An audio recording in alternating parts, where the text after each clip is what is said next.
this is why I call them rants. I never laugh, I just cringe. Oh, I love the weapons so much. Like, it's so horrible, but it's so well visualized. I wanted them to fight in dragon form. Does Mr. Darcy have a depression swim in the pond? Zombies are an everyday problem. Hi guys, welcome back to another Nerd Rants. We're doing a dual review. The only thing that these movies have in common is I watched them within the same week, but what are the odds I'm actually gonna have time to record 2 videos in 2 consecutive weeks? Then yeah, not great, given how my schedule has been lately and how it is going to be for like the next 2 months. So we're doing a dual review. We're gonna mash these 2 random movies together and just talk about them. I don't have a whole lot to say about either, so it might be a shorter video, but I hope you still enjoy the rant. All right, we are here to discuss a sequel that I finally watched. It's been a while, but I at one point sent out and put out a video about Neja.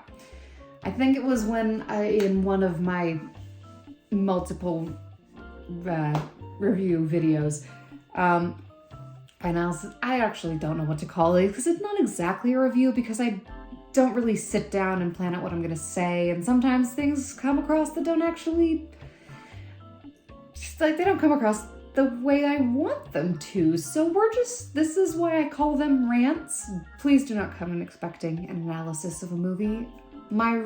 This is my reactions. Anyway, I watched Neja about 1.5 to 2 years ago. Did not know there was a sequel until like last year. And didn't get to watch it until last week. And because of my crazy schedule, it took me 2 evenings to watch it. It was ridiculous. But anyway, this is besides the point. I finally watched Neja 2. Now, I love the world that we are in. I love the magic system that we are in. Neja has a wonderful character and I love his relationship with Albine. But the humor in both of these movies is a hard pass for me. And the beginnings of the movie are very heavy with it, in both cases. And so it's really unfortunate because I don't like Neja's mentor. I don't like him. I don't like his design or his personality, or because he is the comedic relief character, but they don't do comedic relief very well from a writing standpoint. So it's really sad, and it's a kids movie, so they're throwing fart jokes just randomly. There's always one in there. I think there was only one in this one, and there was more in the first one. But like, the comedy is not good, guys. It's not good. I never laugh. I just cringe. And the front end of the movies are usually more heavy with it. Like, they have the instigating initial conflict, which is awesome, and I always love those. Like, one was explaining the chaos, not chaos, the demon orb and the spirit pearl, and how they were split, where they ended up, and how Neja came to be. And then between that and like the real plot of the movie was kind of just him training with his quirky mentor who has horrible bad humor. I don't like his humor. It's not funny. And that's what we had. And it's a similar situation in this one. We have an amazing instigating fight.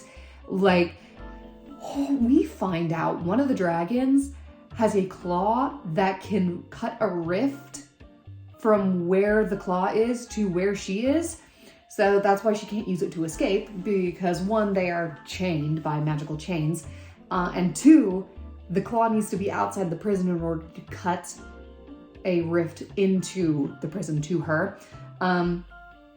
So we find this out, and we have Albine's mentor, who is a much better mentor character than Neja's mentor, who I can't remember the name of either of them, which is more sad about Albine's mentor, but anyway, so he takes it out and he goes to Neja's home, which I am blanking on the name of as well.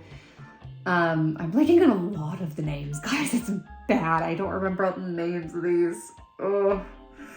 it's because it's not the latest thing I've watched. That is what I blame it on.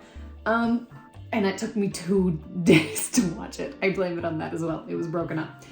Anyway, so stuttering mentor man, I kind of like that he just randomly has a stutter. It makes him less intimidating, which is a little bit sad because he is the intimidating one. But I do kind of like that they just have a character with a stutter. It's kind of fun. Anyway, he threatens the village, or I think it's a valley that Neja lives in, and he's made a sword out of this dragon's claw, and it's amazing. I love his sword because it is made of he like crushes the claw and magically forms it into a sword, so it's made of shards, and he can magically use it like a whip. Oh, I love the weapon so much. I love it so freaking much. Anyway, so he opens a circle of portals all the way around the entire valley.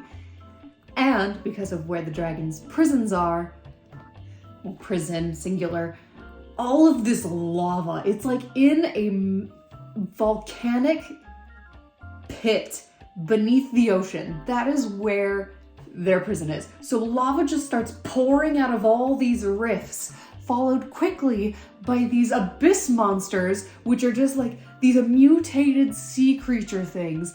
They're all chained, but they can come through the rift. They just can't run free. So it's just all of these mutated sea creatures are pouring out of this, and they're attacking the village.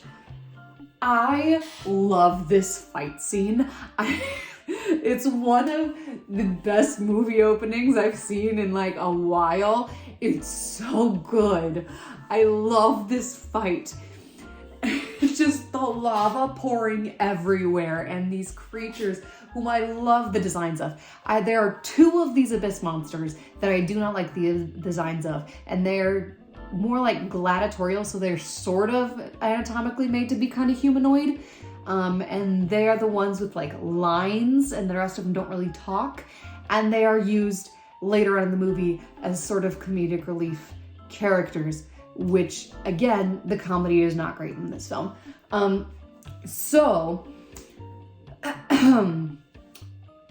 Besides those 2, I love the designs of these abyss monsters. They're so cool. The fight's just insane. And meanwhile, if you remember the end of the first one, Albina and Neja are just spirits. So Neja's mentor is creating new bodies for them because magically that can happen. He's preserving their souls essentially.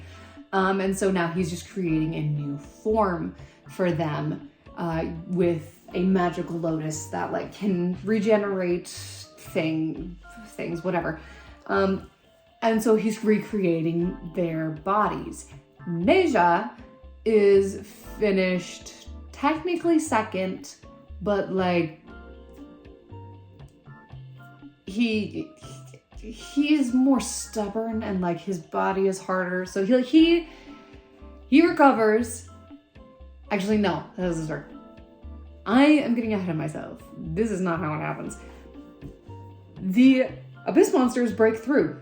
They are going after like Neja because they want to destroy him, save Albin because his father does truly love him. We see that in this movie. He was just putting way too much on his son in the first movie, and he acknowledges that, and we love it, and their relationship is great. Anyway, so Albin is like, his body was finished first, so he's like finalizing over here on the shore while Neja is getting his body like finished in this magical lotus. A few dragons and the stuttering magic man show up and just blast him with fire. Blast at them. They're trying to wipe them out. Albin, who is a wonderful best friend, and I love their relationship and their friendship so much, jumps in the way and uses his ice magic to try and stave it off. This is too much for his newly formed body, which promptly disintegrates. And his father going, "Oh my gosh, what did you do? He's dying again." And so Neja takes Albin's spirit into his own body to preserve it long enough for them to find a way to like revive this magical lotus and bring him a new body. So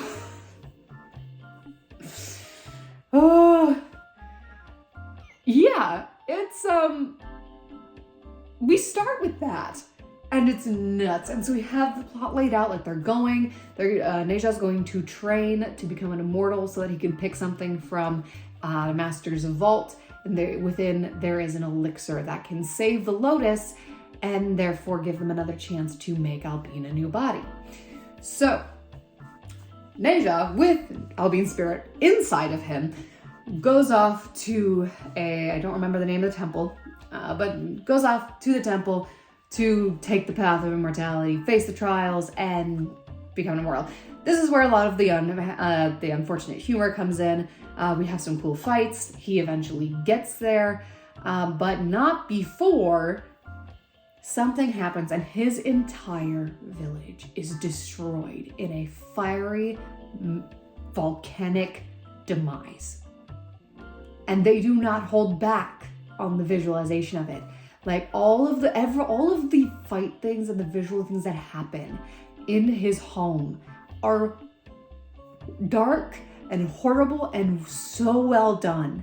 All of the scenes where they are getting attacked by the abyss monsters, where they are pleading, where like they're in basically this cage of lava because all of the lava from these rifts, because they can't close them because they're guarding with abyss monsters, has like just hardened into basically bars of rock. And they're negotiating with the stuttering mentor to get them supplies so they can stay alive, because like the deal is they save Albin, they get to survive. And so they're pleading with him for supplies, and then them coming back because little magical creatures whose only purpose is to form a shield show up. They're like, it's been destroyed. And so they come into the village and it's just a massacre, a horrifying volcanic massacre. And it's so horrible, but it's so well visualized and I love it. And the way Neja reacts and like just in complete anger, no longer caring if his demonic nature as the host of the demon orb is revealed, he goes off to finish this mission to make so that Albin can have a body. And as soon as that is a possibility, he goes off to kill Albin's father, because he believes the lungs are responsible for the destruction of his village. This movie has a twist villain, which they handle fairly well. Like, I'm not fully surprised when it is revealed. Like, I was not expecting it. Because they misdirect you so well before the reveal. So, first of all, Stuttering Man is actually son of a demon and has a brother. So we get some of that backstory, and yeah, his brother showed up and just like, there's no way this boy just shows up and disappears. He's going to play a role, and I don't know if it's going to be a good thing. So anyway, we find out Neja is assigned to attack the mentor's father, their father. And his goal is to get him captured, not killed. Like, that is not their goal. Their goal is to capture demons. But the guy's brother shows up and he sees what's going on, takes it to mean like they're being attacked. And so he attacks. And so the demon hunters attack and kill, like they shoot an arrow through the father into the brother. They manage to, like, the brother manages to escape. The father presumably dies. We find out at the end in a post-credit scene that actually he doesn't, and they're using him to manipulate the stuttering mentor for their own purposes. which I do not remember off the top of my head, but there's a third one coming at some point. And then his brother, flashing back, his brother has just enough strength to get back to Neja's home, to find his brother, tell him what happened to their father, and promptly die in his arms. Like, he says, we were attacked. Father's arm was cut off. And his brother asks who did it, and he goes, his name was Neja. And that is what he gets out before he dies. And so we have a scene of him holding his little brother as he dies, and enraged. Like, we end with him just fully enraged. And then we cut back to Neja's side of the story. And that is right before he gets the message that his home has been destroyed. So presumably, Mentor Man's father is dead. Both of Neja's parents are dead. That is what we are led to believe at this point. And we believe the Mentor is the reason for this, because the dragons that are there guarding the village are put under his orders. And so the assumption is he ordered them and the Abyss Monsters to destroy the village. So the misdirect is so good.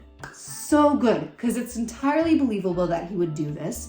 And he has no true love for the villager. He has compassion for them,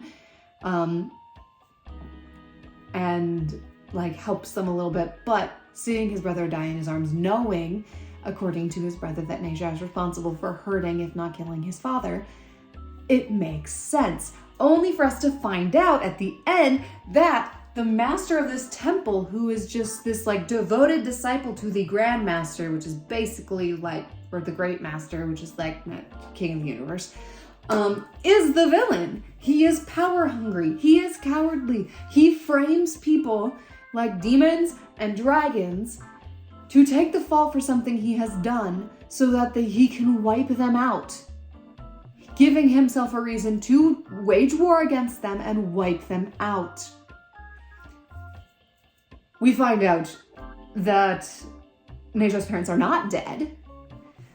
And so we have this huge final battle where they're fighting 3 traitorous dragons trying to save the rest of the dragons and the Abyss Monsters, which are currently in basically a cooking pot that turns them into immortal energy. Little balls of immortal energy. That is what's happening, and Neja helps this happen until he realizes his mistake and what has gone wrong. So this huge final battle, they're fighting through traitorous dragons, which turn into human form, and I don't like that. Like, the dragons look so good, but every time they go into a fight, they turn into human form, which is probably easier for the animators to manage as opposed to making dragons fight. But at the same time, I wanted them to fight in dragon form. Their human forms are cool, especially the girl with the rift claw. Very cool dress. But I wanted them to fight in not human form. I wanted them to fight in dragon form. But besides that, the fight was very cool. And then they all get trapped in the cauldron. And Neja's mother actually dies. So I was glad there were real stakes, because they came back and I was slightly disappointed that they came back. But then they explained things and how the Stuttering Master wasn't actually the one that destroyed the village, and he helped them. And that is why they were able to survive. And it was a pretty good explanation. So I'm not super mad. And then they killed his mother. So some of those stakes were, brought back. But yeah. It's actually, I would have to watch them back to back to determine which one was better. But I just loved all of the things and the scenes and the plot and the fights that were going on in Neja's home. So good, so brutal, loved them. I might be tiny bit sadistic. It's fine. Only in stories. But I did thoroughly enjoy this movie. Once you get past there's like a block of bad humor for a couple minutes, for like 5 to 10 minutes. And then you get back into the real plot of things, and it's great. I will say Albin and Neja, like, switching control of switching who has control of the body, and then his face shifts, which, like, is indicating who is in control of the body.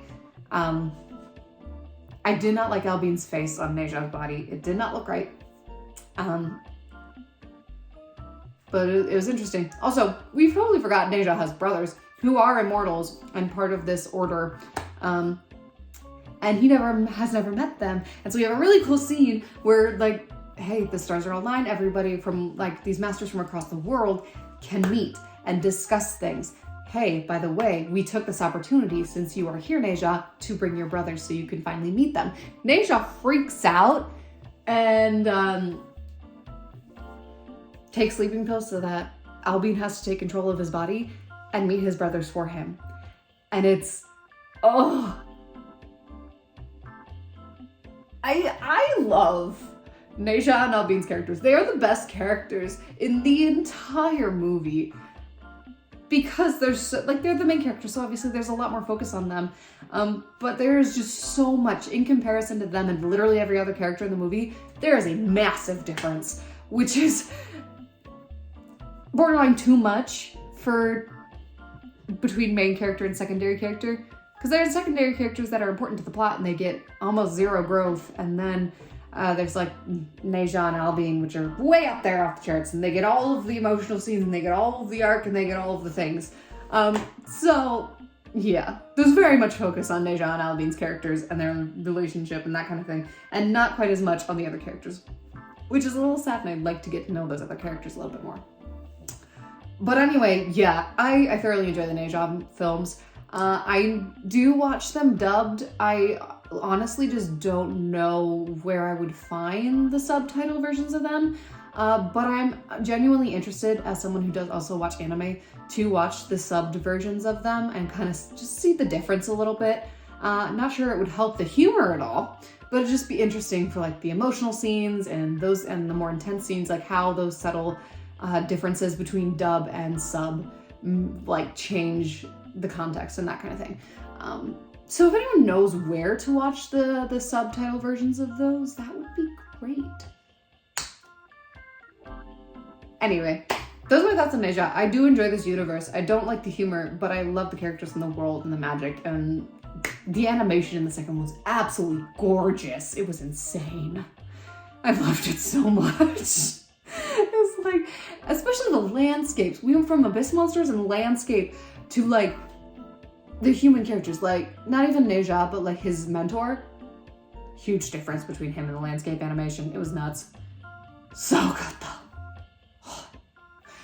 Anyway, the second movie that we are going to discuss is a movie that I never thought I would ever watch in a million years, but here we are, I have watched it. So one of the books I was required to read in high school was Pride and Prejudice.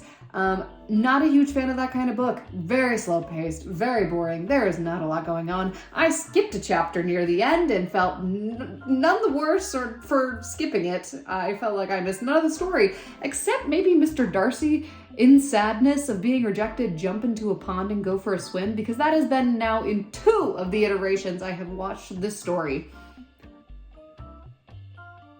Does Mr. Darcy have a depression swim in the pond? Is that a thing that happens in the book that I just happened to miss in the single chapter that I skipped? Because if so, I don't actually know what to think about that. It's just interesting. I would like to know, since it has been in 2 of the iterations I have seen now. Leading into the next part of my lead up here, I watched, I don't know what year it was, but it was the miniseries. So, like 6 hours. Little miniseries of Pride and Prejudice that I randomly, my husband had watched it before, at least once. Very much enjoys it. Like, he finds it hilarious. I accidentally found the right version of I found the right version at last stop. Accidentally. I jokingly pulled it off the shelf and went, hey, it was one of the, Because I know of like the Keira Knightley version where that one exists. I know that. And I know there's also there's a much older one as well. I pulled this one out. It seemed between those two qualities of age, of video, whatever. And I didn't recognize any of the actors. And I jokingly showed it to him and went, is this the right one? Is this the right version? He looked at it and went, I think so. And I went, dang it. My only thought was, dang it. Because as someone who did not enjoy the Pride and Prejudice book, like I did not enjoy it. It is not my jam, guys. I am a fantasy girly all the way. I was horrified that I would have to watch the show. And I was right. He bought it immediately with no second thoughts and proceeded to, in a Saturday or Sunday, I don't remember what day it was, we just sat down and binged the entire thing. 6 hours of Pride and Prejudice. I was not prepared for it, and I ended up actually enjoying it, especially the way that Mr. Bennet interacted with every character as if he was done with the world and everyone was stupid. That is how he interacted with everything. He was so over the world, and especially his wife and her view of society. He was so done. And I loved his character.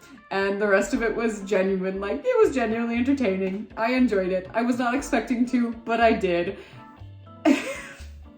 So naturally, we're walking through Last Stop again on Easter Monday because we both had off of work and school. It was great.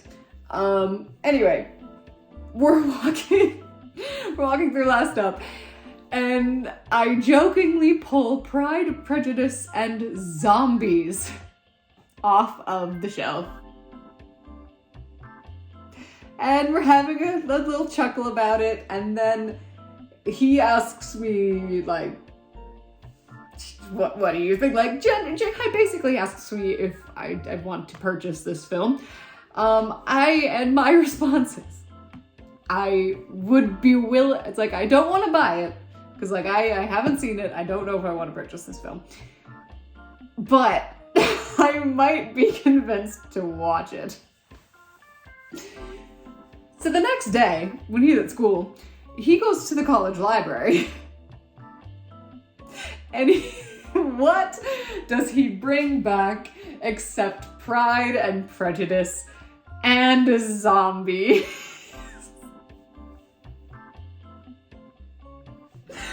So Friday, when we couldn't have movie night with my brother, because he was off gallivanting with my father, we decided our movie night would be the Pride and Prejudice Zombies movie.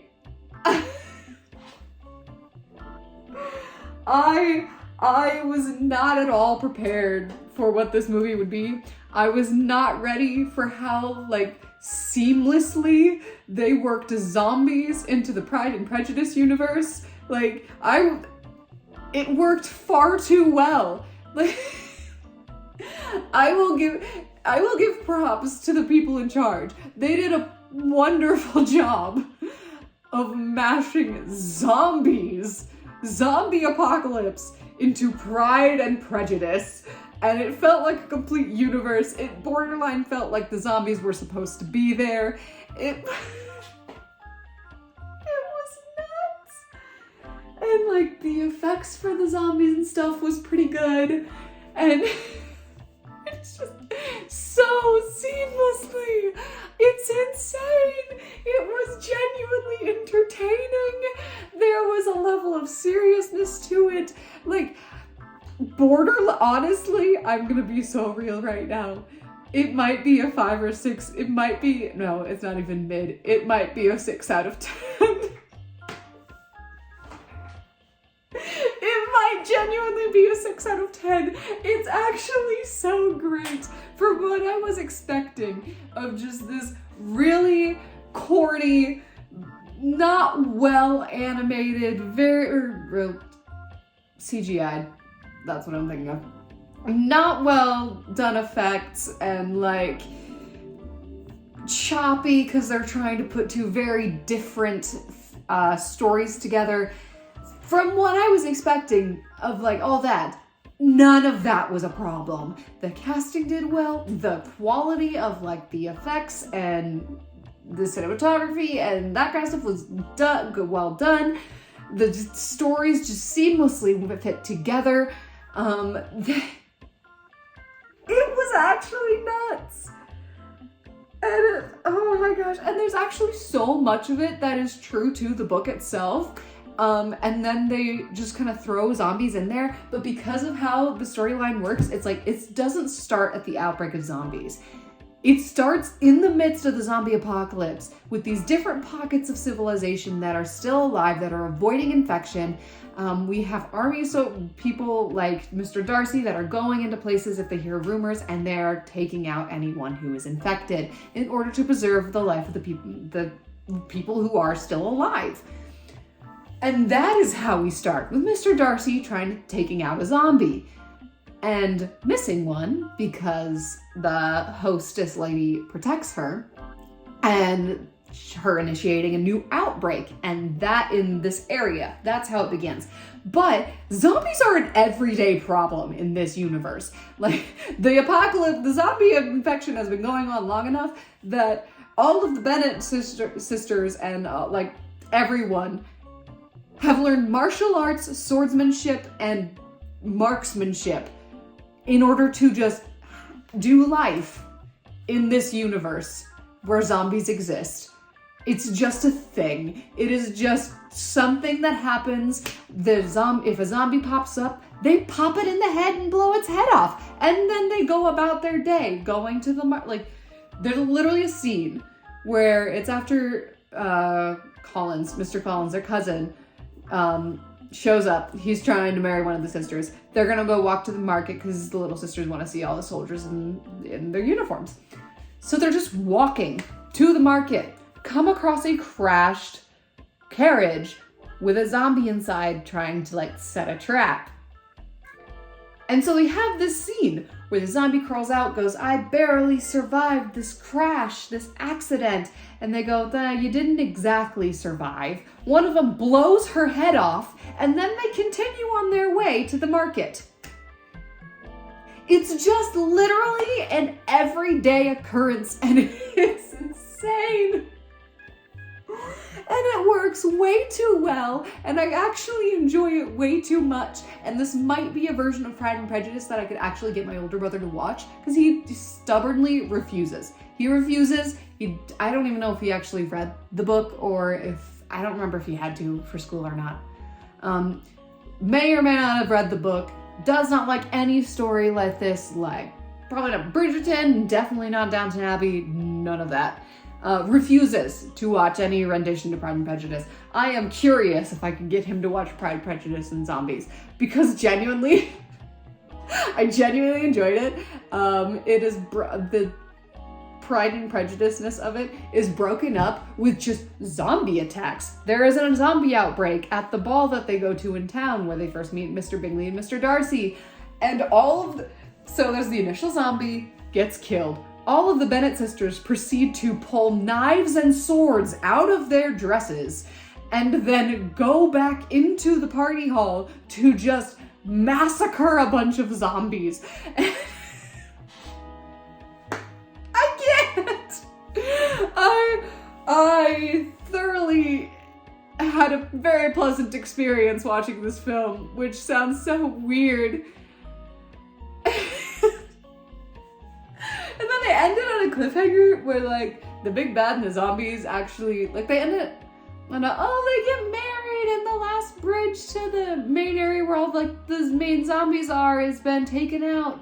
Hooray! They're trapped on the other side. Yay, we can get married now. And so it ends with the wedding, and then they roll some credits, and then a little post-credit scene pops up where they're getting to the end of our little, like, yay, happy, we're both married walk. And then they freeze looking out the gate of this property, and there is an army of zombies coming. And that is where it ends. And it was implied that there was going to be a sequel, but it clearly didn't do well enough to get a sequel. But, which it's okay. I don't necessarily need another sequel. I did get to the end of that film expecting it to end on a scene of them seeing at least one zombie, and then literally everyone in the bridal party pulling out weapons, and that's how it would end. So it was very similar to how I thought it would end, but they ended it instead on a more of a cliffhanger that requires a sequel. So it's like, it's how I expected it to end. I know it doesn't have a sequel, it's not the worst thing in the world. It kind of just leaves you with the bittersweet. They probably all actually die. And it leaves you with that versus just the and life continues. Because first of all, you can't tell me after everything that happened in this movie that both Jane and Liz were not fully armed under their wedding dresses. You cannot tell me otherwise. Like, yes, most of the zombies are like trapped on the other side of this giant moat. You can't tell me they aren't armed. They went to a ball with conservatively 3 different blades hidden in their dresses each. There's no way that none of them came to their own wedding armed. But yeah, it was a ridiculous fun experience, and I genuinely enjoyed it, and they made it work far too well. It was nuts. Genuinely quality movie. I don't think I have any other thoughts on that. Like, who else has seen this movie? Because I didn't know really existed until I randomly saw it at Last Stop a few years ago. And went Pride and Prejudice. Nope. And my taste has evolved since then. Anyway, who else has seen this? And second of all, who else enjoyed it? Who thought it was stupid? Who enjoyed it? Because it was way better done than it had any right to be. Like, clearly everyone in this project cared about what was going on. They were excited about what was going on. We watched like the little interviews or whatever else. The director very much cared. He was very serious about it. I think it was the casting director that they showed. Very much cared. Very serious about it. All of the cast that showed up, very excited about it. Very much enjoyed their experience. And so it was just interesting, and it'd be kind of fun to see what a sequel for this would look like, because, oh my word, it was a trip, and I enjoyed it, and that's really all the thoughts I have on Pride and Prejudice and zombies. Those are my thoughts on these movies. Feel free to continue the discussion in the comments. I will gladly take part in that. I post videos on this channel on Saturdays and on my audiobook channel on Thursdays. I'll see you guys next time.